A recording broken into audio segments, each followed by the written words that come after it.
Sino pinakamahaba raw ang karanasan? Saan ba tinatanong mo? Sa cocaine. Pinakamahabang karanasan sa pagsinghot ng droga. Ha? Oh. Ba't di mo sinama yun?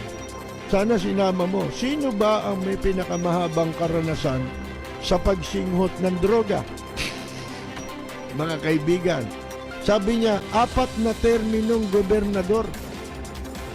Oh, naging 4 daw terminong gobernador. 1 terminong kongresista. 1 terminong senador. Si Bongbong Marcos.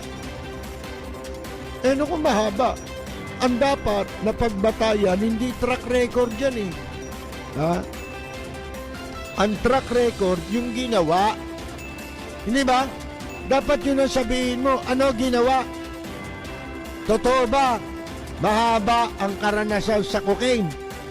Oh, yun ang ipaliwanag mo. Di ba? Yun ang track record niya eh. Pero yung naging governor, naging kongresista, gusto niyang palitawin na yung pagkaka-elect sa kanya, track record yun.